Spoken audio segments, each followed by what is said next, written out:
welcome to Atomic Radio Hour, the show that dives into the wreckage that is post-apocalyptia. We are a post-nuclear podcast. I am your host, Vince, and I'm also here with... your ironclad host, Declan. How have you been? What's new? I have been good. I'm having a fantastic day. That's good. That's good. Like, it was slightly springy today. Like, the weather wasn't terrible. And, like, it was one of those days where, like, you're walking and it's, like, a little bit cold, but the sun is, like, warming you up. Mm-hmm. And, like, there were birds out. Like, I was walking to class this morning and I heard, like, the birds singing. It was very surreal and, like, Disney, like, princessy. Did you have tea? I didn't, but I did go to the local Starbucks, and I did have tea. That's why. I ended up having hibiscus tea later in the day. Hibiscus? Yeah, I love floral teas, dude. How do you spell hibiscus? H-Y-B-I-S. All right, that's enough. Okay. Are you just, What? Are you just, Trying to shit on your parade? Yeah, a little bit. No.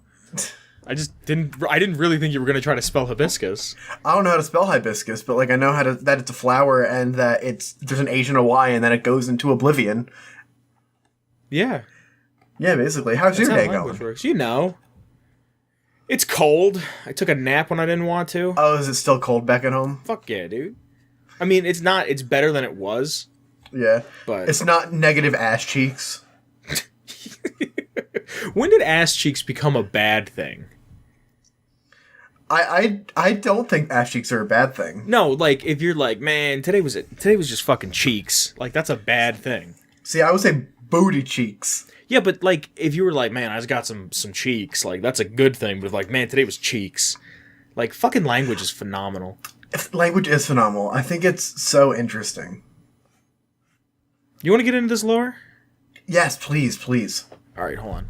All right, so the lore for this week is we're finally doing it. We're jumping straight on in to the Brotherhood of Steel. Hell yeah, this is like one of our most requested pieces of lore because the Brotherhood it's so expansive in its content. So I am just going to jump right into it. I'm just going to tell you about the Brotherhood. Are you ready? I'm ready. You buckled in? I'm buckled in. I'm strapped down. All right. The Brotherhood of Steel is a quasi-religious technological military order operating across the ruins of post-war North America, with its roots stemming from the U.S. Armed Forces and the government-sponsored scientific community from before the Great War. Ain't that a mouthful? Yeah. Actually, you said you're having a good day, right? Yeah, I'm having a great day. Hold on. Before we jump into this, can I tell you a joke? Yeah, sure. Go for it. All right, so there's this guy, right? We'll get right back into it. There's this guy. His name is Tim, right? And there's really no, like, good way to put it. Tim's just a fucking loser. Tim, he works, like, the same job he's been at for the past 4 years in the same fucking position, and he's just, like... He like wakes up to go to work and go to bed. You know what I mean? Like, so he's waking up every day, going to work, coming home, going to work, coming home, and like he moved to right outside of Seattle, thinking that like, oh, if I move, it'll change everything, because he wasn't happy with where he was, and he didn't like where he was, and he wasn't particularly happy with the way his life was going. So he goes, fuck it, I'm gonna save up my money and I'm gonna move. And it didn't really work. He's working at a shitty place and he's making shit money and he's saving up a little bit, but I mean, it's not like he has friends here. And, well, it's not entirely the reason why. He also left because there was someone that he was getting very much involved with, and it was someone that he grew very, very close to, and you ever have those people in your life where you just think, oh, these people are going to be around forever? Yeah, and I then, absolutely feel that. Like, something happens, and then, like, you're just not around them anymore, and part of you is still like, well, I'm ready to forgive and forget, but the other person doesn't seem like they're on the same page. Yeah, you know what I'm saying? Like, I've definitely had an experience like that in my life. Tim found this girl that just made him happy. Like, there's no other way to put it. He would see her and he would light up, and the day got a little bit better. And it's kind of like the first time you put tea into, or honey into tea, and you're like, holy shit, this existed? Oh, it's so fucking good, dude. Yeah, like, and you don't need to put anything else, and no almond milk, just no sugar, just honey. Like, it was something that was so, and everything about her was perfect. The way her hair cascaded down her shoulders, the way that she would walk into the room and kind of light it up, and his favorite part is how she would close her eyes and shake her head as she said that she loved you. But she never said that to Tim. Tim always saw it from another area, from another place. And he got very much involved with this girl, and eventually he got to the point where he was like, I can't take this anymore. I can't deal with trying to be somebody's friend and trying to be around somebody when obviously everything that I'm feeling is no longer being reciprocated. And as much as they say that they are, you both know that they're not. So Tim decides he's going to move to a town right outside of Seattle, and he's waking up, going to work, going to bed, waking up, going to work, go to bed, wake up, go to work, go to bed, wake up, go to work, go to bed. Non-stop, right? Right. One day, it's like a Tuesday or a Thursday, he comes home and he sits down on his couch, and when he sits down, it's a Thursday, he had the day off, he just leaves his room, he has nothing to do, he turns on his PlayStation, he goes, well, I'm gonna fucking sit in front of this for a few hours and see where life takes me. And all of a sudden, it's like 9, 10 o'clock, maybe 11, he hears a little mail chute open up for his apartment, and letters, like the mail comes in, right? And as the mail comes in... Just the mail? Just the mail, yeah. You want to sing the Mail Time song from Blue's Clues? If I must. I mean, you don't have to, it's just a question. Just a question. The answer to the question is no thank you, but maybe next time. Okay. So he's flipping through and he's like, oh, bills, Victoria's Secret magazine, bills. Ooh, what's this one? And it's like, what, is that color manila? Like that? Like that really like the flat like shipping envelopes? Yeah, it's not brown, but it's not tan. It's like a little yellowish. Yeah.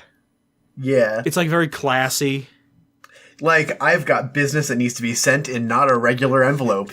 It needs a little bit of cush. Yeah. A little bit of little cushy envelope. He gets one of those, but it's like a regular ass envelope, right? And it's sealed with a red wax seal that's got a big C on it. And he's like, what the fuck is this? And he opens the letter and he takes it out, and it's written, handwritten. It's handwritten in calligraphy, like beautiful calligraphy, right? Like professional grade calligraphy, like somebody who went to school and studied language and studied like handwriting and wrote beautiful calligraphy. And he opens it up and it's like, I regret to inform you, this and that, your great uncle Felice has passed away. And he's like, my uncle Felice. She goes, I didn't even know I had an uncle named... I didn't even know I had an uncle. What kind of name is Felice? It's Italian. Is it? Yeah. I've never heard that name before. Really? Yeah. So he's going, what the fuck? Who is this man? I don't know who this person is. But it says that there's going to be a funeral and there's going to be a will reading. And he's just like, well, fuck it. I might as well go if this was someone who thinks that I'm his family. You know what I mean? Like... He obviously thought enough about me to send me a letter. No? I mean, I guess. Especially if it's all fancy and shit. Yeah, no, like, it's big fancy. And he's just kind of looking at it and going, all right, well, when is it? It's Thursday. It's next Thursday. All right, I can do that. I'll just take off another Thursday like I did today. I wound up having it off. I'll just schedule, see if I can get this one off. So, remember how I said Tim was a loser? Yeah. Tim has been driving the same fucking 1992 powder blue Toyota Corolla that, like, he's such a fucking loser that, like, his one tire is still a donut. Like, the one popped on him, and he just was like, fuck it, I'm not getting new tires, I'm just gonna ride the donut. You're only supposed to ride the thing for, like, 50 miles. Yeah, that's so fucked. Wouldn't that fuck up his alignment? Probably, but Tim doesn't give a fuck. He's waking up to go to bed, you know what I mean? Yeah. So he gets all dressed up and he puts together his fucking thrifted suit that he has, and he goes to the funeral, and he gets into the funeral parlor and he walks in and he's the only person there. Like, it's the funeral director, a priest. So he goes to this funeral, this viewing of the body, and like I said, there's nobody there. And he's just kind of walking around like, when the fuck are people showing up? And he starts talking to the priest, and the priest is like, oh, Tim, your Uncle Felice, he was talking about you and before he was gonna die, and he was so excited that like he was gonna kind of pass on his legacy. And Tim's just like, what the fuck is going on here? And he doesn't want to be rude, and he just says to the funeral director, he's like, yeah, those summers in Rangoon, like, it is what it is. And no one shows up. He stays the whole, like, 4-hour procession. He gets into the what is it called, the cavalcade? No. What's it called? When you see a bunch of cars driving? Motorcade. The motorcade. He jumps in the motorcade, he jumps in the limousine, he was like given access to the shit, and they bury him, and he's just like, what the fuck? I'm the only person here. Did nobody give a shit about my Uncle Felice? They did, and he's just like, okay, I guess I'm gonna go once they put him in the ground. And then the funeral director grabs him and is like, hey, Tim, the reading of the will is gonna be this Saturday. Can you make it? And he's like, look, I guess I had to switch my Saturday and my Thursday.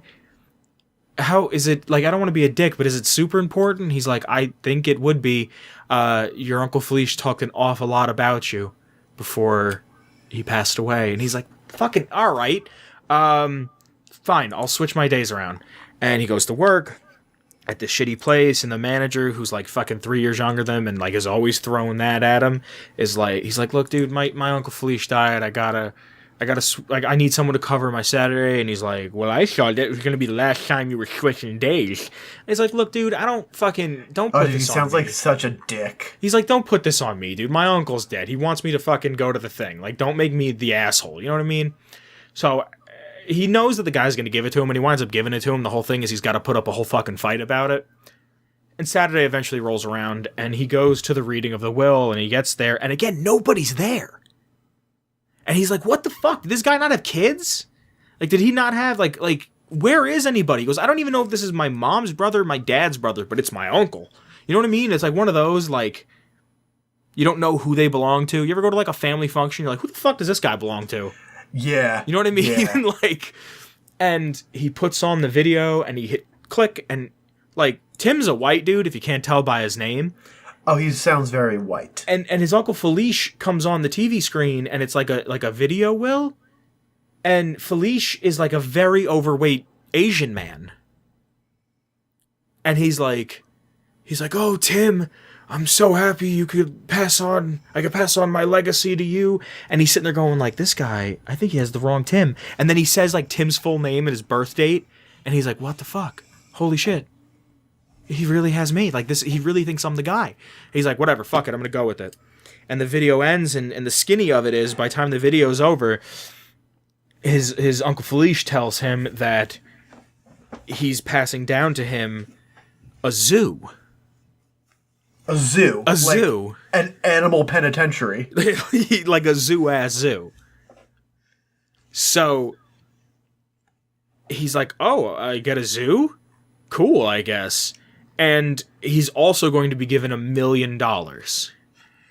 So Tim's like, okay, cool, I'll sell the zoo. I'll get a little more money. And then I have $1 million. And as he's reading through the contract after the video will is being played, it says that he takes if he takes the $1 million, he has to either use it to make the zoo better, or get the zoo started in some way. You know what I mean? And then he can have access to the money. He can't just take the money and run. You follow? Okay. So it's a Saturday. Okay. Tim took off of work, and he's like, well, fuck it, I'm going to go check out the zoo. He signs the deed. They fucking do the transfer. He pays the fee and everything, and there he is. He's sitting there as Tim the zoo owner. Tim the zoo owner. 24 hours ago, this guy was working at a shitty job where he had to ask his manager, that's 3 years younger than him, that always throws it in his face, if he could switch days with somebody else so he can go to his Uncle Felicia's funeral. And now he's a zoo owner. And a millionaire. And a potential millionaire. So he gets in his shitty 1992 powder blue Toyota Corolla with the donut wheel, right? And he drives over to where the zoo is, and he's like, oh, well, fuck it, I'll check it out. You know what I mean? Like, what's the worst that can happen? I'll check it out. Yeah. And he goes there and he's looking around this place, and it's absolutely disgusting. It's completely decimated. It is just like a complete shithole. It's a shithole. There's garbage everywhere. There's shit like plants and shit growing out of other shit. There's just a whole gang of shit that should not be there. That is just constantly bump the mic. That is just it's gonna take a lot of work. So what Tim starts doing is he's going to work, and he's driving from work to the zoo, and he's working on the zoo, and he's hiring people, and he's going back and forth, and after he kind of gets the zoo to a point where it's sustainable, he's realizing that he's wasting money on rent, and he's wasting money on rent. He's wasting money on gas going back and forth. So he says, you know what? I'm just going to move out of my apartment. I'm going to live here in the zoo. So he's living in the zoo. And as he's living there, he's going to work from there, and there's like a employee shower thing. Because, I mean, it's a zoo. What if you get dirty? You know what I mean? Like, he's fucking showering there, brushing his teeth in the shower to save a little time. And he's going back and forth from working there. And then he spends about $500,000. So he spends half of the $1,000,000 trying to get the zoo up and running. And it's a week before they open, right? Okay. And he spends $500,000 restoring the place. He spends $500,000 restoring the place, and he was kind of dipping into his own funds because, like I said, he wasn't living at the apartment anymore. Okay. You following me? Yeah, I'm following. But he's still going to work, and he's kind of doing this in his off time, and it's a week before the zoo opens, and it's late one night, and he's just walking up and down. He's going, "Wow, holy shit! I really fucking made something out of this place." Only a few months ago, this place was disgusting. Like, there was garbage everywhere. There was homeless living here. Like, I really fucking did something. Like, look at me. Like, for the first time in his life, he actually kind of feels a little proud of himself. And hell yeah. And as he's walking about, he goes, "Oh my God. Oh shit. I totally forgot to put animals in the zoo." So Tim freaking out. Yeah, Tim freaking out that he forgot to get animals for the zoo. Jumps in his shitty 1992 Toyota Corolla with the donut wheel, drives over to a Starbucks. Did you know that that Starbucks leaves their Wi-Fi on all the time? Oh, yeah. It's like part of their policy. Yeah, so what he's doing is he's driving out to Starbucks. And he's at night when he gets home from work every night, and he's on Craigslist, and he's looking up animals for zoo, need help, please help me, please. And he's looking shit up, and 2 nights go by, and he's not getting any leads, and his car's starting to fucking heat up, and he's not leaving it running. But when you sit in a car for so long, and you're fucking sitting in your own sweat and farts, you know what I mean? Yeah, that's just unpleasant. And one night he goes there after about 2 nights of sitting there, and he's there, and he keeps taking his 1992 baby blue Toyota Corolla with a donut wheel, keeps going back and forth, and he's sitting there, and he's checking all over on Amazon, he's checking eBay, he's checking Craigslist, he's checking Backpage, he's checking 4chan, he's checking anywhere where he can get any sort of interaction with people, Reddit, and he's just trying to find if he can get some animals for the cheap, you know? So he eventually comes across that the state of Washington wants to get rid of. I'm sorry. Can I go pee real quick? Yeah, go ahead. I'm sorry. I don't know. This is fucking. Give me like 2 seconds. I gotta make a massive pee. Yeah.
What's up?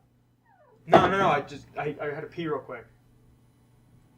No, it's a lot less. I mean, there's still blood, but it's not as much. No, it's fine. I'm not going to see a doctor. I don't have the money to see a doctor. It's a little blood in my piss. It's fine. It'll be gone in 2-3 days. Alright? Yeah, good night.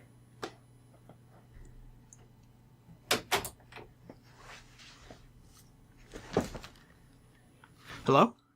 Hello? Hey, sorry about that. So he's sitting in his car full of farts. Sorry? So he's sitting in his car full of farts. Yeah, he's sitting in the car and he's right outside of Starbucks and he's sitting there and he's clickety clacking away, right? And something you ever just work on something on the computer for so long where you just kind of look up, like because you're just like I need a break from looking at the screen. Yes. Oh my God, I've been there. So he's just like I just fucking, and he looks up and he thinks he sees the silhouette of someone going by, right? And Okay. Of like someone he recognizes, and he's just kind of like, nah, I don't know anybody here. And he goes back to his computer and he's typing, and eventually he sees that the state of Washington wants to get rid of these lions. They need somewhere to put these lions. Like, get rid of? Like not like fucking. I held up a them, gun like, for people bow. that can't see me. What? I held up a gun for anyone that can't see me. Yeah, like he's not just gonna be like old Yeller to these fucking lions. So, he's just like, whatever. He emails the guy. He's like, look, man, here's my zoo. This is my address. At any time, just fucking come by. I'll take the lions, whatever it is. I've got a little money stored up. Just come by. I'll take them off your hands. If the state of Washington wants to get rid of them, I will be more than happy to take them. So the next day, he gets a call from this guy, and he's like, hey, I'm gonna drop off those lions. Is this address correct? He's like, yeah, man, come on by. Just come on by whenever. I'm here all day today. And the dude shows up, and they back up. So the way that the zoo is kind of laid out is that it's you come in, right? You like get your tickets. Yeah. And you walk straight in, and the front row is kind of like vendors and like souvenir shit. And then in the back, it's a tiny zoo. And then in the back, there's like a dome. You know, like remember like the monkey bars? Yeah, like the domic ones. Like a dome monkey bar, but it's a pit and then a dome monkey bar with like another layer of mesh for protection so you can't fall in, and it's a lion's pit. And in the back there's like a little ramp that you can get down in case you have to bring something in, right? Right. So this guy comes with this truck, and it's a big, you know, like the trucks they carry horses in? Yeah. It's like that but bigger, and they're getting in there, and there's a bunch of guys with like cattle prods, like not hitting the lions, but like shocking them to move. Like, yeah. Not like yaw, more like meow. Like, oh, okay, like get going. Like, not like quite. Get your ass moving. What's that? Like, get your ass moving. Yeah, like a little more yee and a lot less haw. I totally get that. You know what I'm saying? Yeah. And the guy's like, oh my God, I'm so happy. Thank you so much for the lions. I can't believe I have lions. And the guy stops me. He's like, watch your fucking mouth, buddy. And Tim's like, I'm sorry. He goes, watch your fucking mouth when you're talking about these lions. These lions aren't yours. You're borrowing these lions. These lions are on retainer, much like how a museum borrows artwork. These shits ain't yours. And he's like, whoa, dude, chill. He's like, whose lions are these? He goes, these lions belong to the state of Washington. And he's like, all right, so they're lions that belong to the state. That's fine. Whatever. Great. Good. And then as Tim's seeing this, he's kind of getting like a little frustrated, like, oh, what the fuck? And he's looking over, and these lions are like really lazy. Like really just lethargic lions. Just a mopey lion. Yeah, and he's like, well, if I'm gonna have to take care of these lions, what's the deal? Like, they're all fucking lazy. They're all shitty. They're apathetic lions. And he's like, look, these lions. Shitty lion. That's a great name for like a mixtape. Just a shitty lion. Yeah. Or like a band. So the guy's he's like, what's the fucking deal? And the guy's like, look here, you motherfucker. And Tim's like, what's with this hostility? And he's like, fuck you. Fuck. This is what the deal is. These lions, these motherfucking lions right here that belong to the state, these lions used to be a motherfucking guard lions for the cartel on the border of Texas and Mexico. He goes, Texaco? he goes, the cartel used to feed the lions cocaine. Because what's scarier than a lion hopped up on coke? Not much. Yeah. So he's like, these lions used to just have coke running through their system almost 24/7 for Just years rails. at a time. Just rails. Just not even rails, not even gorilla fingers. Like, just, like, I'm trying to think, like fireman hoses of coke just inside these lions at all times. So they're burnt out. They're fucking like, yeah. Like, hey man, like, remember Vietnam? Like, they're that type of dudes. You know what I mean? These lions. These lion-ass lions. So, Tim's like, alright, chill. He's like, yeah, motherfucker. He's like, you're gonna get these fucking lions, and when we give you these fucking lions, it goes, once a month, we're gonna drop you off food, and we're gonna drop you off toys and shit for these apathetic-ass motherfuckers to play with. And Tim's like, okay, when are you leaving? And he's like, soon, bitch. And, like, he finishes up and he leaves, and Tim's happy, and he's walking around, and he's like, oh my god, look at me. Look at me. I have something to call my own. I'm working hard on it. And then all of a sudden it hits him. He's got the lions, but he still has 2 places that he has to fill with animals. And he runs because he notices it. He's like, oh my god, this is the, what the fuck are they called? The fucking, like a sanctuary for birds. Like, like an aviary? Is aviary like a bird sanctuary? I think so. Can you look it up? Yeah, hold on. Wait. Oh, I think I just opened Unity. God damn it. Aviary. An aviary is a large enclosure for confining birds. Unlike bird cages, aviaries allow for birds a larger living space to fly. Cool. Okay, so he has one of those, right? Okay. He's got an aviary, and he's like, well, I gotta get some fucking birds. Some bird-ass birds. Yeah. So he jumps back in his shitty 1992 Toyota Corolla with the donut wheel, drives back to Starbucks, and he's sitting there and he's typing away furiously, and he's typing and typing and typing and typing, and after hours and hours of research, he needs that break again, and he looks up and he sees someone who he thinks he knows leaving the Starbucks, closing up for the night. And he's like, who the fuck? And he puts the laptop on the passenger seat, and he opens the door, and he puts a foot out, and he stands up, and he goes, Tim, what are you fucking doing? Get back to work. And he sits in his car, and he shuts the door, and he starts looking and looking and looking, and eventually he finds a guy who has birds for sale. He's got these little tiny mynah birds, right? Yeah. And he's like, oh my god, birds. And he sees that the guy has... Birds actually aren't real. Those are drones. What? Oh, so he has these little mynah birds for sale, right? And he sees that the guy has 500,000 mynah birds, and he's selling them for $1 each. Yeah. So he's like, oh, thank Christ. He goes, I have money left over. He's still got about 500. He's got 500,000 left over at this point, plus a little bit in his savings, right? Right. But his savings is maybe like $400, if that. And he's like, okay, cool. Gets the guy's number and calls him up, and the guy's like, hello? And he's like, hey, my name's Tim, and I saw on Backpage you have a listing for mynah birds. I want to know if I could come buy some. And he's like, buddy, do you have any idea what time it is? He's like, I know it's late, I'm sorry, but it's kind of an emergency. I kind of really need these birds.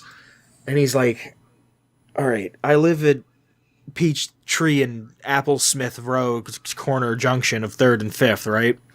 He's like, can you meet me? There's a Dunkin' Donuts down the road. Can you meet me there? And we could talk about the birds. He's like, yeah, man, not a problem. My place isn't too far from that. It's maybe like a 10-minute drive. And the guy's like, okay, cool. 10:30? And he's like, yeah, man, 10:30. 10:30's all good. I'll talk to you then. Click. Hangs up the phone, right? Yeah. So Tim's happier than a pig in shit, and he drives home. He drives to the zoo, and he's living in the what's it called? It's like a souvenir booth. He's got like a little, like a gift shop. yeah, it's kind of like a gift shop, but it's kind of like a kiosk outside. It's like a more upscale kiosk. Okay. And he's like got a little air mat. He's got his little futon in there, and he's got his little mini fridge, and he's eating like cotton candy and popcorn and shit from the zoo. And he's like, "Oh yeah, gonna get some motherfucking birds." Bow. Tomorrow, the next Birds. day, after that, he meets the guy, and he's like, "Hey man, He's like, I'm the guy with the minor birds." He goes, great to meet you. He like shakes his hand and he's like really aggressive with it. And he's like, it's so good to meet you. So good to meet you. My name's Tim. He's like, we spoke last night. He's like, no, I know you woke me and my wife up. He goes, we just had a kid. You know how hard it is to get the fucking kid to go to bed and you wake me and my wife up. Fuck. I haven't had a decent night of sleep in almost a year and a half. This guy's got baggage, dude. And Tim's just like, oh, dude, I didn't mean any harm, dog. He's like, I just was trying to fucking, network, make business transactions happen. And the guy's like, do you want the fucking birds or not? And he's like, yeah, no, I'll take the birds. So much hostility for Tim. He's just meeting the wrong people at the wrong time. You know what I'm saying? Yeah. Tim might be a loser, but deep down, he's a good guy. I think so, at least. But so he's saying to the guy, he's like, look, you have 500,000 birds. I only need like maybe 10,000 of them. And the guy's like, no, it doesn't work like that. This is an all or nothing deal. And Tim's like, what? He's like, yeah, it's an all or nothing deal. You have to take everything now. And if you don't take everything now, then it's no deal. You don't get anything. And that's so fucked. Yeah, well, the guy's got a fucking kid that he's not getting any sleep, and he's trying to make a little money on the side. He's trying to literally little flip money on the birds. side. He's literally gonna make $500,000. Yeah, and if you had the opportunity to make $500,000, you wouldn't take it? Oh, I absolutely fucking would. Exactly. So, that being said, Tim's like, well, fuck it. What am I gonna do? Like, I'm here. I gotta take it. Like, I need birds for my place, and that's all the money I have left. I got a little bit of my savings, but what am I gonna do, right? Yeah. So he gives the guy the money, he writes him a check, and the guy helps him get the birds to the zoo, and he says, you know what? When I open up, tell your wife and your child that you guys can come in for free. Like, you're totally welcome to come in. I'll give you the tour. I'll give you the behind the scenes tour. It's all good to go. And he's like, all right, man, thanks, I guess. And he helps him unload the birds, and there's 500,000 minor birds that are now inside of this man's zoo. He's got these lions, and he's walking up and down. That's a fuck ton of birds. Yeah. Holy shit. And he's walking up, and yeah, but you know what? Birds are tiny. And it's a big aviarium. It's not like you know what I mean? Like, it's going to be like, oh, look, a lot of birds. It's not going to be like, there's a lot in one space. You know what I'm saying?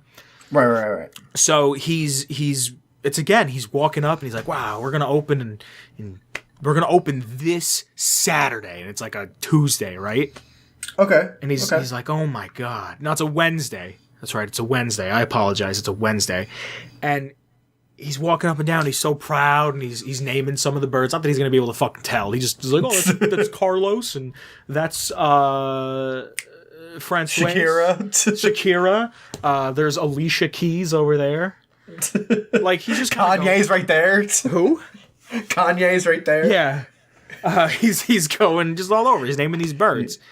And then he realizes that he has a huge aquarium section part of his zoo that he's yet to fill. And he's like, what the fuck am I gonna do? I gotta fill the aquarium. So he jumps in his shitty 1992 baby blue Toyota Corolla with the. Yeah, hold on. Yo, Preston. He's really getting a fucking phone call. No, I can chat for a sec. You can chat? Hold on. Yeah, just give me a sec. It's not gonna take long. Just give me a sec. Who, me? Yeah, you. Give me a sec. Alrighty. You still got that itch? Yeah. The one that Casey gave you. Yeah. What else is gonna make your dick itch? Oh my god. Oh yeah. Fuck, dude. Well, anyway, do you want to get coffee sometime this week? We haven't hung out in a while. No, Thursday doesn't work. What about Friday afternoon? Alright, Friday night? No, I can't that late 'cause I have a party. Fine. Alright. I'll go a little bit late. Alright, we good? You all good? Alright. Don't forget your rich cream. See you, dude. Alright, I'm back. Everything good? Yeah. So, where was I? Hold on. I gotta put my headphones back on. Oh, okay. There we go. He was jumping in a shitty blue 1992 Toyota Corolla to get to the Starbucks again so he could start typing away, right? And he's on Craigslist and he's like, I need aquatic life for...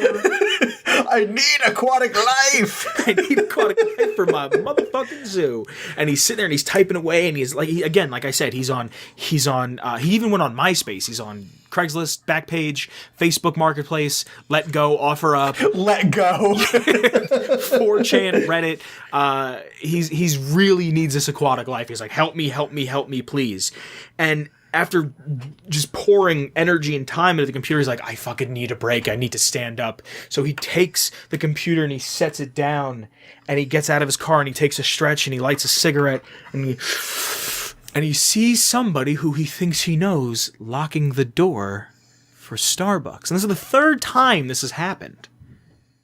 And he's like, you know what? I gotta say something. And he starts walking up and he goes, excuse me.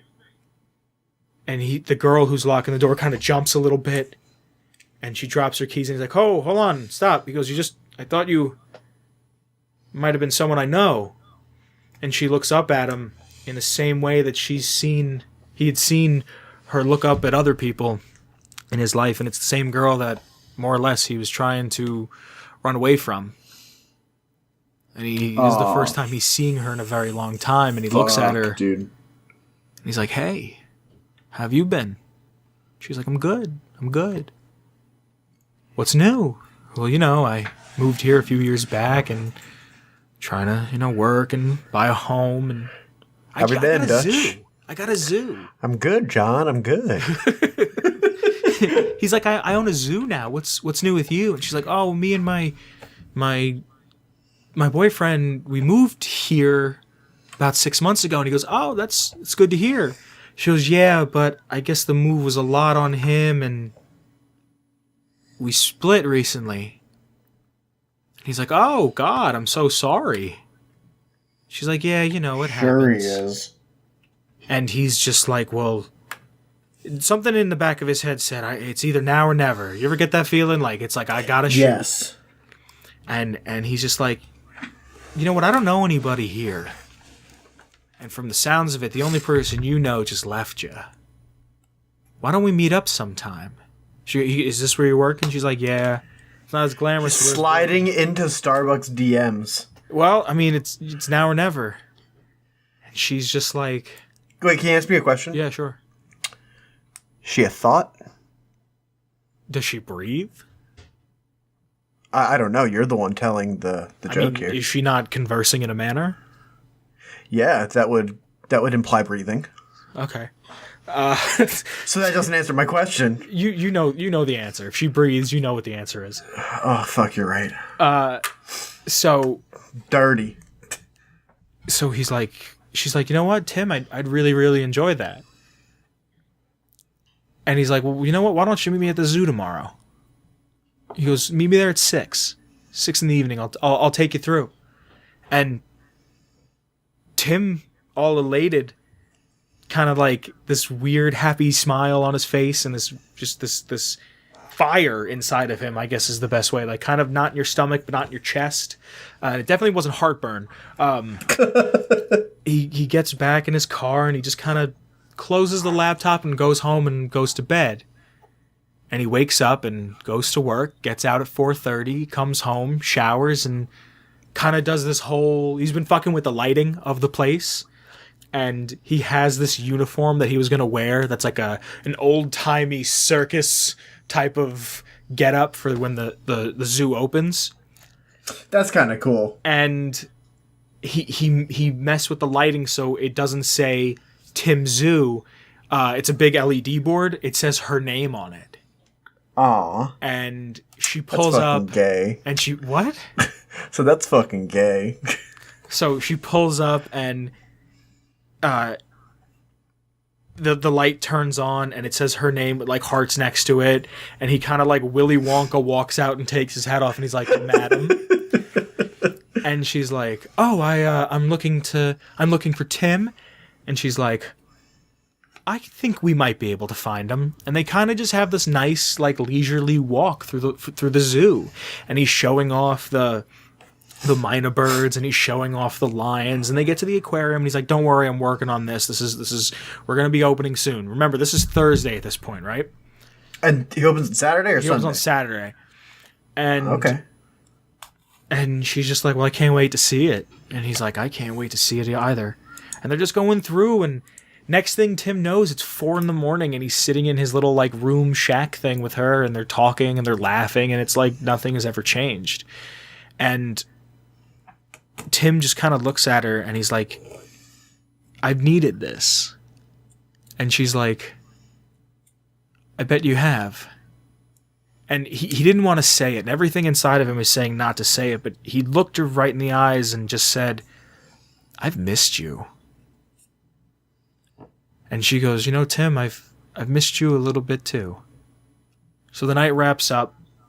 He escorts her to the car, and they decide they're going to meet again tomorrow for dinner at a place that isn't the zoo.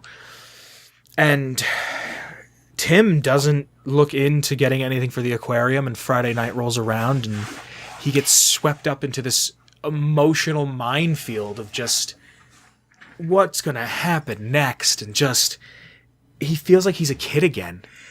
He just feels like he's an absolute kid again, to the point Good for where him. Sorry? Good for him. To the point where he's just he's put off the zoo. He hasn't gotten anything for it. That Saturday has passed. He blew a ton of money on advertisement that just was a bust. Didn't open the doors. He wanted to spend time with his girlfriend. And 2 months goes by. Sorry? What a loser. And 2 months goes. This is the first time Tim's felt happy in a very long time. Cut him some slack. I guess you're right.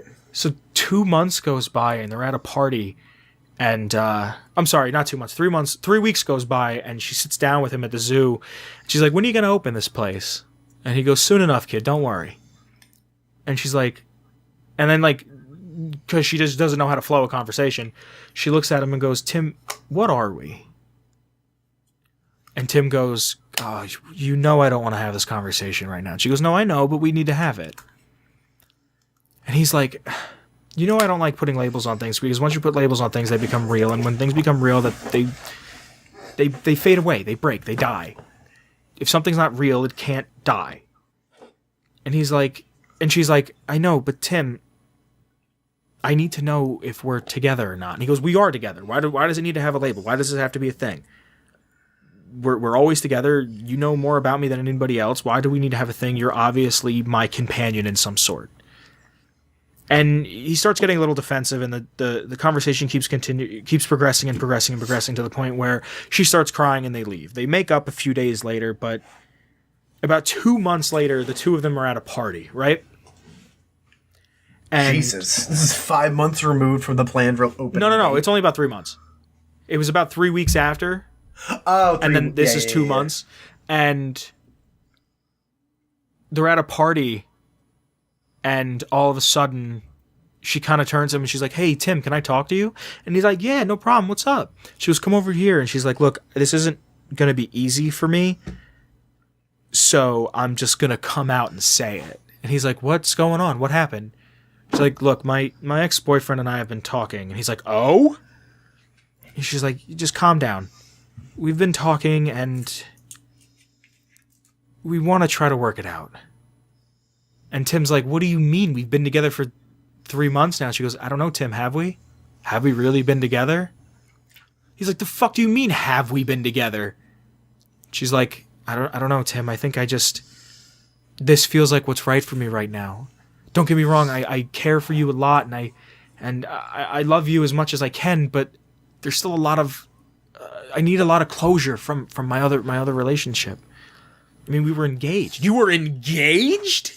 See, this is why I didn't tell you, because I knew how you were going to react. And Tim's trying not to freak out, and as he's looking at her, and he's looking at those eyes that always were so inviting, they've gone cold. And they've gone shallow. And he doesn't understand this feeling. He doesn't feel the warmth that he once felt from her. Now he feels that cold, stabbing sting in his side again. And as he's looking at her, he kind of looks up a little bit and he sees the ex-boyfriend walk in. And he goes, all right, I see how this is. So he leaves. And he gets in a shitty 1992 Toyota Corolla with a donut wheel. And he drives back to the zoo. And no, he doesn't drive to the zoo. He drives to the Starbucks, and he's like, I need that fucking Wi-Fi. And he gets on, and he's pissed. He's mad at himself. He's mad at everything he's ever done. He goes, I fucking put off my zoo for 3 months so I could fucking have 3 months of fun that was wasted in one night because nobody ever wants to fucking talk about it.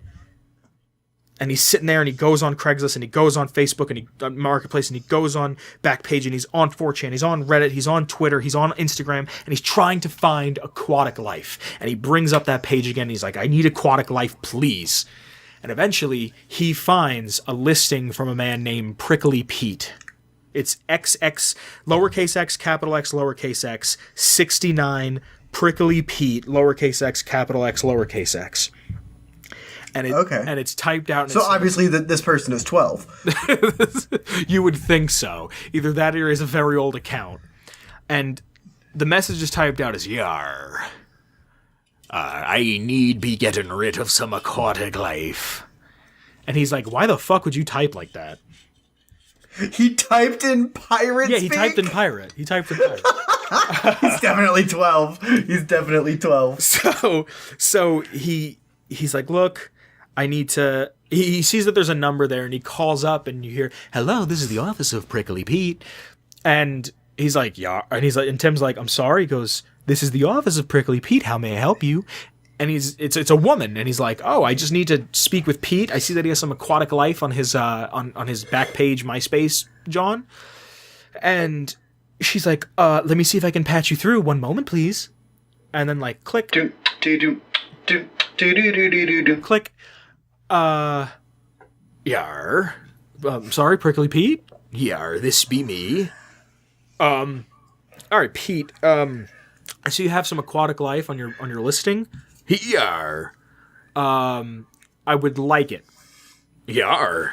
Meet me by the docks upon the morrow morning, before the sun is high up in the sky. So, like 11? Yeah, sure. And he hangs up, and he drives back to the zoo in his shitty 1992 baby blue Toyota Corolla with a donut rim, and he rides back, and he kind of sets his alarm, goes to bed, wakes up, and goes to the dock. Now when he gets to the dock, it's exceptionally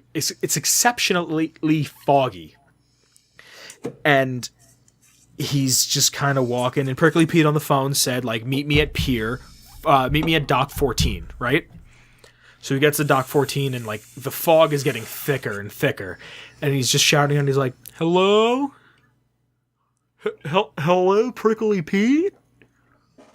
Prickly Pete, X, lowercase x, capital X, lowercase x, 69, Prickly Pete, 420, lowercase x, capital X, lowercase x? Hello? Hello, Prickly Pete, lowercase x, capital X, lowercase x, 69, Prickly Pete, 420, lowercase x, capital X, lowercase x, are you there? And all of a sudden Tim hears, Yar. And he's like, oh my god, and turns around, and there's a man who's maybe like 4 feet tall and 3.5 feet wide, like broad, right? Oh my god, what a fucking unit, dude. with just a beard, just this monstrous beard. This beard. He's speaking to Gimli. He's got this huge beard. He's got an eye patch on one eye, a pirate hat. He's got this big, like, yellow rain slicker. Like, you know that Fish Sticks commercial? Yeah. Like, he's got that on, and like these black pants and these big boots, but he's got 2 peg legs and 2 hooks for hands. Oh lordy. He's like an OG pirate. And Tim just kind of like rubs his eyes, and he goes, can I presume that you're lowercase x, capital X, lowercase x, 69, Prickly Pete, 420, lowercase x, capital X, lowercase x? And Prickly Pete responds with, I be. And he's like, look, I just need some aquatic life. At this point, I'm at my wit's end. I just really need this for my zoo. I've put it off for many months. I'm opening tomorrow. And I need this aquatic life. And Prickly Pete goes, Yar, I think I have what ye be needing. Why don't you turn around? And he spins around, and all of a sudden there's a massive tank behind him, right? You following me? You with me? Yeah. Is it like on a truck bed, or...? No, it's just kind of there. And okay. He's like, and Tim's like, is this what I think it is? And Prickly Pete's like, Yar, it'd be. And he's like, it's in here? And he goes, take a look. And he looks in and he goes, oh shit, dolphins. I'm gonna get dolphins? Dolphins are like the second or third smartest mammal on the planet. They're the Lucios of water creatures. They're the fucking coolest. And he's so excited. He goes, and he turns around and goes, Prickly Pete, I'm gonna get dolphins. He goes, not so much. They be porpoises. He's like, what? Porpoises they be, yar. Porpoises, yar. So, not dolphins. Nay, they be dolphins. All right, so how much do you want? I don't have a lot of money. I'm going to be frank with you, but if we could set up like a payment plan. No payment plan is needed with Prickly Pete. I'll give you them for free. Oh, thank God. For free? Really? You sure? You don't want me to like do any weird butt stuff? Nay. Not for Prickly Pete. Not anymore, at least. Tim's like, oh, okay. But there is a catch. Of course there's a catch. There's always a fucking... Okay, Prickly Pete, what's the catch? It's easier for me to show ya then. I'm slowly becoming Jamaican. It's easier for me to show ye. And he's like, all right. So he takes his two hook hands, and there's two seagulls that are sitting there on the... It's like a wooden beam thing. And he takes his two hook hands, and he breaks the necks of the seagulls. That must take incredible dexterity with two hook hands. He's a pirate, my friend. I suppose you're right. And he takes the two and he just breaks their necks and throws it into the tank, the two birds, and you can see the whole thing swirling around, and you can see that the water turns to what looks like blood, and there's a small black cloud that's forming above it as it starts to thunder, and lightning is falling from it into the water, and the porpoises are tearing apart the seagulls that were once there, and you can see the souls of the birds trying to escape out of the water, but the porpoises jump up and rip the souls in half and throw it back in, and they're just destroying it. And Tim just goes, what am I going to do at this point? I guess I'll take him. He goes, Yar, I'll even give you free delivery, but make sure you feed him before midnight. And he's like Gremlin rules? Yeah, he's like, all right, we're rocking Gremlin rules. And he's like, Yar. So he puts him there, and they're going to open up the next day, right? I'm sorry. Yeah, the next day. And he's looking around, he's walking around his zoo, and he's so proud of it, and he's looking at the myna birds, and he's looking at the lions, and he looks at the aquarium, and he walks back to his little stand that he's living in, and all of a sudden he can hear something he didn't hear 10 minutes ago. He hears what sounds like this. You know when, like, remember when you were little and you could hear someone was like in the tub, you could hear that slosh? Like the sloshing around, yeah. He can hear like a really heavy sloshing, right? And you're like back and forth. Well, wait, what was it like? It was like back and forth. Okay, thank you for reiterating. Oh, no. Do you want me to do it a third time? I mean, just to be sure. All right. Back and forth. And he's like, what the fuck? And he checks his watch, and he realizes that it's 5 minutes to midnight. Oh, dear. And he's like, oh, shit, I gotta feed the fucking porpoises. And he's like, what the fuck am I going to do? What the fuck am I going to do? I don't have any food. The food's not coming till tomorrow at 3 in the latest. If I don't feed it, they're going to eat each other. That's what Prickly Pete said. They'll kill each other if I don't feed them before midnight every night. So he's like, what am I going to do? What am I going to do? What am I going to do? What am I going to do? Oh, that's right. They like the seagulls. I have 500,000 myna birds. Nobody's going to notice 499,990 fucking 8 myna birds. So he runs over to the myna bird aviarium, and he grabs 2 of them, breaks their necks, and he checks his watch as he's just getting to the lion's cage, right? And he gets to the lion's cage, and he looks at it, and he goes, well, there's 2 options I have right now. I can go through the lion's cage, or I can go around the lion's cage. I got 3 minutes. If I go through the lion's cage, I'll most likely get there in time. While he's holding these 2 dead myna birds in each hand, right? And he's like, there's nothing I can do. I have to go through this. If I don't go, I'm wasting more time monologuing with myself. He says, if I don't go through this, I'll lose the dolphins. My zoo will die. I'll have nothing to show for myself. I have to go through. I have to. There's nothing I can do. So he goes through, and he's worried because they're lions, but then he remembers, oh, they're lethargic cocaine lions, right? Coke lions. So he starts just kind of like, ding, ding, ding, ding, like sneaking through, right? Like comedic Tom and Jerry tiptoeing. Yeah, like he can't see it, but I'm acting it out. And he's tiptoeing. And just he continues to move, and then he checks his watch, and he's got 2.5 minutes, and he's like, oh, hot fuck. And he sees right by the door to exit, he'll have enough time to get out, but right outside, or right in front of the door is this big, like 6, almost 7 feet tall, standing up, black mane, just big Scar. Like, it looks like Scar from The Lion King. Just like the badass evil one that no one fucks with. But like times 20 and then on coke. But like burnt out. The Mike Tyson of lions. Oh my god. The Mike Tyson of lions. And he's sitting there and he's looking at these lions, and he's like with 2 minor birds, one in each hand, and he's going, what am I gonna do? He goes, it's gonna take too much time. I'm not gonna have enough time to get out of here. If I go around him, I'm gonna have to walk over him. And he's shit in his pants. All right, there's a little shit in his pants. He's not ashamed to admit it. You know what I'm saying? Like he's got a little shit. He's a little. I mean, we've all been there. You wouldn't shit your pants through some fucking lions that were all coked out that you had to go walk over fucking Scar. Hell yeah. This isn't Madagascar, my friend. This is fucking like it's life and death. This is the HBO version of Lion King he's in front of. You know what I'm saying?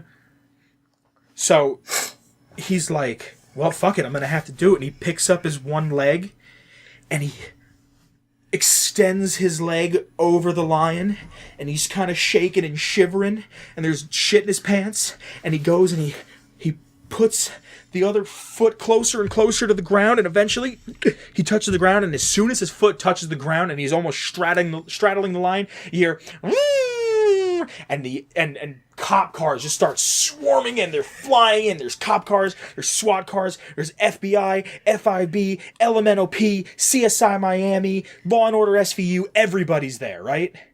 Dick Wolf himself. Speedweed, everybody's there. Marushka Hagate, Ice T. Ice-T's there. Everybody's there. And out of like, did you ever see those big like F550 trucks that they're like 10 feet off the ground and they got like 4 doors on each side? And they've got like 8 wheels. Yeah. Some big fucking thing like that pulls up, and this big black dude wearing like a shirt that he bought at the fucking Baby Gap gets out. This super tight fucking shirt. Buff ass man. And this dude looks like he could bench a smart car. Like, this dude looks like if you were to take a 45-pound bar and put a smart car on either side, he could fucking do it while reading The Great Gatsby. Like, no fucking problem. Like, breath control on 100,000. Like, he would just sit there and fucking bang it out like a French horn. Like, this guy can 100% through the fire and flames like Guitar Hero. Yeah, this dude understands Rick and Morty and writes fanfic that later becomes episodes. This dude is not only... He's what Joe Rogan aspires to be. He's the absolute unit. Yeah. Yes. So he gets out and he's got this fucking super tight shirt on. It's nighttime. There's helicopters. They're shining lights in on Tim in the lion's den. And you can see that like this dude, his head is so perfectly bald that it glistens in the nighttime like a vampire. Does he have a cool mustache? Yeah, of course he's got a cool mustache. He's a Fed. Okay. And he pulls out a big megaphone and he goes, "Stop right there, you're under arrest." And Tim, just fucking annoyed and pissed off and done with the world, he's like, I'm trying to get my fucking zoo in order. I meet my girlfriend who wasn't my girlfriend, who was kind of my girlfriend, and she fucking leaves me for the same guy who's gonna fucking probably beat her. And he's like, what the fuck? Why? Why am I under arrest? And the cop, the big guy who looks like he could bench a smart car, looks down and goes, "For transporting minors across state lines for immoral purposes." But you know who's not an immoral porpoise? Who would that be? Shane Ivers. Shane Ivers? Absolutely. You've probably heard his beautiful content on this show before. He makes our intro music. It's Feather Duster. If you want to get that stuff, you can get it at www.silvermansounds.com/freemusic/featherduster. But Vince, where can our listeners find the show? If you'd like to find the show, you can find us on Twitter and on Instagram at Atomic Radio Hour. But what if they want to find you, Declan? You can find me on Twitter with my new fresh stylin' profile picture. You can find me at Declan_Bean. But how about yourself? If you want to find me on Twitter, you can find me on Twitter at, all capitals, _Buggins. But what I'd really like for you to do is not only follow us there, but I'd really love if you could follow us on Discord, if you could join our Discord. We're always join the discussion. Please, we're always having a good time. We're always talking about something in there. It's always a romp. It's hopping. It's happening. It's cool. We don't really have anything special to say, but we do have something to say, and that's thank you for listening. Thank you. We really appreciate it. If you're on YouTube, thank you so much. Make sure you subscribe and you like the video and you leave us a comment. Tell me what you like and what you don't like. Also, if you're listening to this on any one of the major streaming platforms, thank you as well, because we're available on Spotify, Apple Podcasts, Castbox, Stitcher, a lot of the big ones. I think we're on pretty much everything. Yeah, we're well represented. We also have a Twitch. You can follow us, and there's going to be a link below to our Twitch. We're kind of in a weird period where we're trying to figure out who's going to do the Twitch. Special guest Kyle. Yeah, special guest Kyle's working on it. But that's not to say that the two of us won't ever jump on it. But something else, if you like the show and you'd like to support the show a little bit, there will be a link to our Patreon in the description. You never, ever, ever have to give us money. The show will always be free. It'll always be free. But if you want to help the show grow, you want to help us become a little bigger, a little better, we really appreciate if you donated to our Patreon. There will be a link below. And one of the perks of being part of the Patreon is that we shout you out. Yeah. We would like to give a special thank you to Michael Mello. Sir, thank you very much. You paid for this. Thanks, Mike. Hope you're having a great week. Other than that, do we have anything else we have to say? I have something important to say. Oh? This week, drumroll please, happens to be the return of a fan favorite show, Nuclear Family. I finished it. I made an episode and I did it, and it's here, and I hope you enjoy it. This is episode 4 of Nuclear Family. Please enjoy. The amount of work that Vince puts into writing and producing these is incredible, and just really, really enjoy it. Thank you. Thank you for listening. Bye. Bye. Happy April Fools, motherfuckers.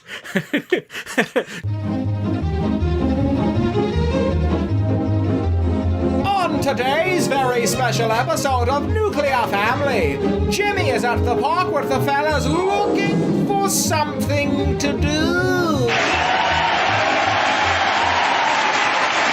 No friggin' way, Big Mike. Jimmy, you have no clue what you was talking about. Man to Man is definitely the strongest unstoppable. Mike, what are you, high? Come on, Jimmy. You know I'm right. Fellas, tell him that Man to Man is the strongest unstoppable.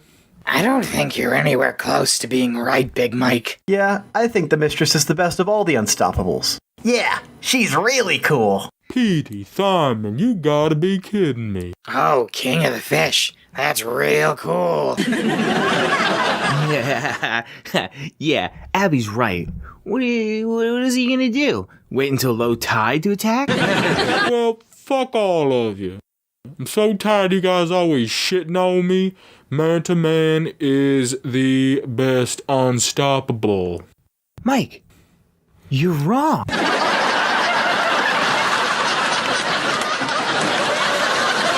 Fuck you, Jimmy. Who do you think is the best then? Oh, it's so obvious. It's the Silver Shroud. Boo! What a lame character. The whole Mistress of Mystery crossover subplot love thing. Whack. Mike, shut the fuck up. You sound like such an asshole. Oh, boo-hoo. Who do you think's the best then, Abby? Captain Cosmos would kick the shit out of Man to Man. She has a point. Plus he has Jangles the Moon Monkey. Simon, I knew you were good people. Give me a high five. Well, fuck all of you. You're always out to get me anyways. Mike, eat my ass. Fuck you, Jimmy, and fuck the Silver Shroud. Both of you stop. Can't you realize that you're just fighting about fictional characters? Oh, Abby Simmons gets all defensive when I insult her boyfriend. Abby's not my boyfriend. I mean, I'm not her girlfriend. Wait, Jimmy, I'm not? Whatever, you're a pussy anyway, Jim. Jimmy's not a pussy, you fat fuck. Yeah, remember that time you couldn't kill that rad roach? That was like 2 years ago, and that thing was like 4 feet long. Jimmy the big old pussy Smith. Mike, you couldn't even go near the lake when we all wanted to go swimming. That's not my fault. I don't know how to swim. Mike, I told you my brother and I would teach you. There's no need for that, Petey. His fat ass would probably sink like a stone. Whatever, Jim. I might not be able to swim, but at least I'm not a big old pussy. If Jimmy's a pussy, then you're a supermodel. Well, if Jimmy's not a big old puss, he'll spend the night at the other end of the cul-de-sac in old man Carruthers' house.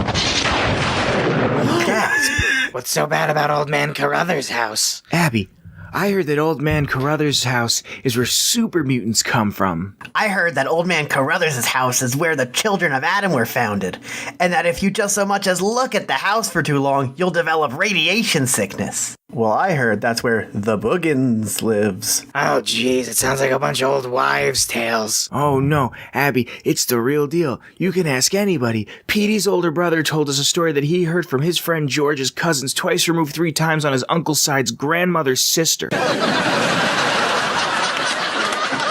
That house was built on an ancient burial ground and is infested with Nazi demons. Yep, and you're too much of a pussy to stay there the night, Jim. He is not, and he's gonna stay the night in there, and I'm gonna do it with him. That's right, I'm not a puss. Wait, what? That's right, Mike. You and the other fellas can meet us outside Old Man Carruthers tonight, after dinner, around 8. Wait, Abby, can we talk about this? 8 o'clock. I'll see you lovebirds then. Wait, let's not be too drastic. Deal, you monstrous glutton.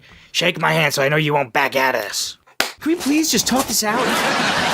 Abby, what the fuck was that all about? Sorry, Jimmy. He just gets me all frustrated. Yeah, no. I got that, Ab, but we gotta spend the night there? Don't worry, Jimmy. It's gonna be a piece of cake. I'm sorry, Abby. Did you not hear the story from Petey's older brother that he heard from his friend George's cousin twice removed 3 times on his uncle's grandmother's sister's side about the Nazi demons? Jimmy, we're gonna be fine. It's gonna be like a sleepover, but all Halloween themed. What's a Halloween? Jimmy, meet me in my place at 7:45 so we can walk over together, and I'll give you a briefing on what's the plan. What a bit of hot water Abby and Jimmy have gotten themselves into. How will they get out of it? Let's listen to find out, shall we? All right, Mom, I'm heading to Abby's house to spend the night. Mama, Pa, I'm heading over to the Smith's house. I'm gonna spend the night. Hey, Abby, do you think that maybe we can back out of this somehow? Come on, Jimmy. Don't be such a big chicken. If you back out now, Mike's gonna hold it over your head for the rest of your life. Well, you're not wrong, Abby. Jimmy, I'm pretty cold. Well, that sucks. Why didn't you bring an extra jacket?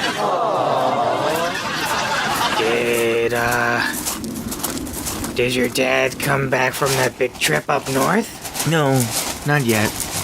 I'm not sure when he's gonna be back. Oh. Okay.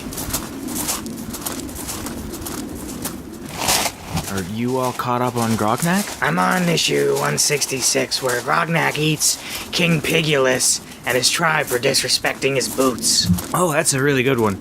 In 167 to like 171, there's a great arc about how the Bat Babies are taking control of Lord Minotaur's mind and are taking over the Quimlar sector. Oh, that sounds real neato, Jimmy. Oh, look, there's Big Mike and the rest of the fellas. Large Michael, James, I'm surprised that you even showed up. I could say the same about you. Okay, fellas. Petey and I wrote the rules on the back of this old book. And Big Mike had no influence over these rules, right? No sirree, Bob. Rule 1. Both parties must stay inside Old Man Carruthers' house until the sun comes up. Okay. Rule 2.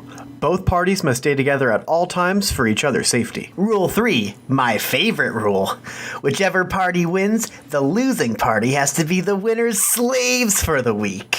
What? Fuck you, Big Mike. My shoes need a good old spit shine. Whatever, you big baby. Get ready to wait on me hand and foot. Whatever, you fat fuck. Jimmy, you want to get this over with? Yeah, let's go, Abby. Let us fast forward a bit to the kids inside the house. Oh, Jimmy, this house looks so untouched. Wow, it's really dusty in here. No, well, yes. But this looks so much like my old house in Pittsburgh. You had this much dust? No, Jimmy, all this stuff, like this. This here. Abby, that's just a couch. Yes, it's a couch, but look at it. The color isn't all faded, and oh god, the springs are still springy. Springy? Come sit with me, Jimmy, please. Okay. Oh, like bouncy. Hey, Abby? Yeah, Jimmy? Are you scared? No, not really. Why do you ask? Because you keep trying to hold my hand. Jimmy. What in the holy flying fuckity fuck was that? Jimmy, calm down. It's probably nothing. How do you know that? Don't you remember the Nazi demons? Jimmy, come on, let's go check it out. No friggin' way. Come on, stop. Stop what? Being such a scaredy baby. Are you for serious? Do you not know whose house we are in? Old Man Carruthers' house. That's right, Old Man Carruthers' house. The house that was built on the gravesite that the children of Adam were founded in and super mutants come from. And oh yeah, don't forget the fucking Nazi demons. James, how long have we been in here? First off, I hate it when you call me James. And secondly, I don't know, like an hour maybe? And how many mutated children of Adam Nazi demons have we seen so far? Well, not yet. Not yet. Oh, all right, fine. Hate it when you're right. What do you want to do? Let's go exploring. And so Jimmy and Abby were off to explore Old Man Carruthers' house. The two of them got into every little nook and cranny they could find in this ancient abode until they finally heard a noise. Abby, what was that? You need to relax. How are you so calm? Jim, I survived a nuclear attack. Jimmy, Yes, Abby? are you scared? Yes, very much so, yes. Is that why you're holding me? Don't worry, kid, it's fine. Come on, Jimmy. Let's see where it came from. I think it was that way. Let's go check it out. Alrighty, yeah. So there was Abby and Jimmy making their way to the door that was producing the noise. Jimmy's heart racing, Abby's mind flourishing with the possibilities of what could be behind that door.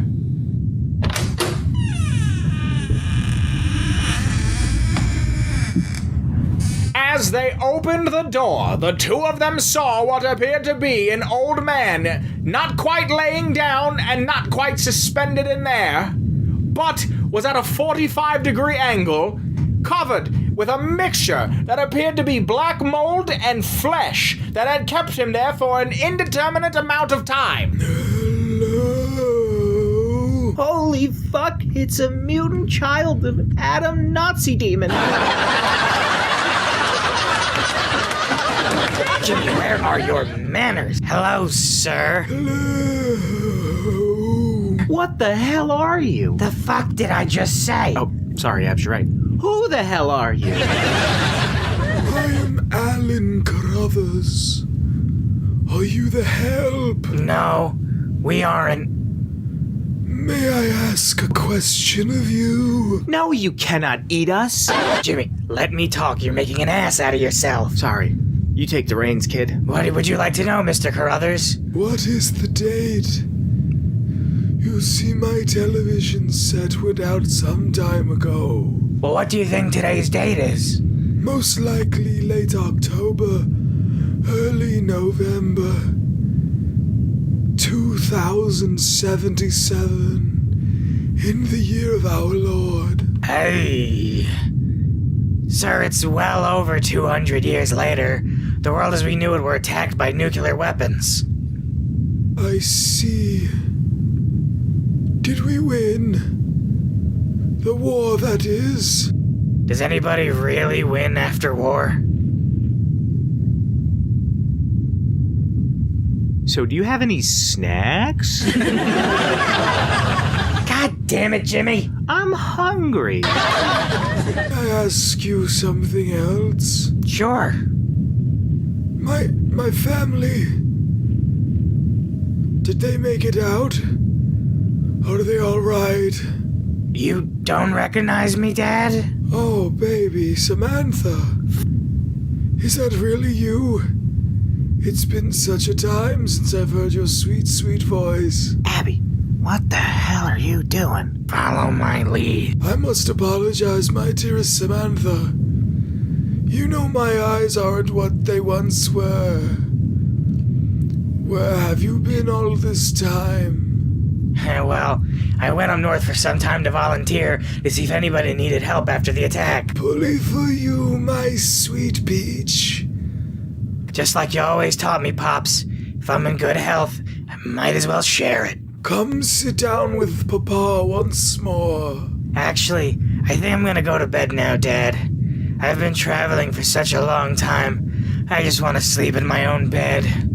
Well, I certainly cannot blame you. Alrighty. Good night, Dad. I'll see you in the morning. Do not let the bedbugs bite, my dear. Oh, silly me. It's been so long I forgot where my room is. Last door on the right was always been, my sweet Samantha. Thanks, Pops. Good night. Abby? What the fuck?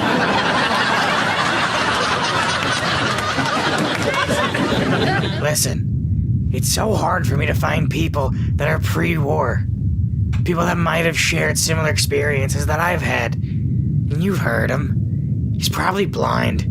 Probably most likely can't really remember his family all that well. He's been staring at blank walls for 200 plus years. If I can see him for an hour, once a week, and we can just sit there and talk, and if he thinks I'm his daughter, I don't really see a downside to that, Jim. Oh. That's a pretty good idea. Samantha. Oh, Jimmy boy. Come on, let's go. I want to actually sleep in a bed that has springs in it. Wow. This room is just as untouched as the rest. Yeah, it's the same shade of purple as my old room in Pittsburgh. Jimmy, you sleep on the bed. But don't you want to sleep on a real bed? I slept on a real bed for years before, in the before time. But I don't believe you've ever slept on a real bed. Well, where are you gonna sleep? I'll sleep on the couch, it's fine. You sure? 100%. 100%, kid. Thanks. Good night, Samantha. Night, Jimmy. The next day, Abigail and James met up in the living room, the room in which once people did live, and proceeded and peeked out the window to see when and if the fellas would gather. They thought it would be pretty funny if they would make them wait an extra half an hour. Hey, Jim, before we leave, can you promise to keep this a secret between the two of us? Oh, of course, Abby. I don't need Big Mike being a fuck about this place. Yeah, kid, don't worry. Well, I'll be a son of a bitch. You made it tonight. Abby must have been fighting off rad roaches left and right. I knew you could do it, Jimmy. No, actually, Jimmy killed a few of them before I even saw them. It was fine. You know, we really only saw like one Nazi demon. Yeah, and Jimmy's ugly mug scared him off. So this means that Big Mike is yours and Abby's slave for the week. Oh, yeah, that's right. Oh, come on, that wasn't serious, right? No way, Big Mike. Fuck you and fuck Manta Man. Well, shit. You gotta be my slave too, Big Mike. Wait, what? Don't you try to cheat me out of this one, Big Mike. Watch out, Abby. Big Mike will cheat you out of a deal the same way he cheats on his diet. Boy, oh boy, was that another riveting episode of Nuclear Family. We lived, we laughed, we learned. and by the end of it, we can say that we are better people. Or can we? Join us next time to see what wacky adventures Jimmy and the fellas get into. Just to be fair, I didn't, before we end it, I didn't come up with that joke. I originally heard it from another YouTuber. Did you play This one's actually real. That was my sister. I'll call her back. I'm leaving that in. I heard that from Boogie2998. It's a video from like 4 years ago, and I kind of made it my own. That's a Boogie joke? It's not. He didn't make it, but it's on his channel as the zoo joke. It's only 13 minutes long, but you know how I am. Yeah. So, all right, guys, enjoy Nuclear Family. I put a lot of love into this one. See you, bye. That's a wrap. Whew. Atomic Radio Hour.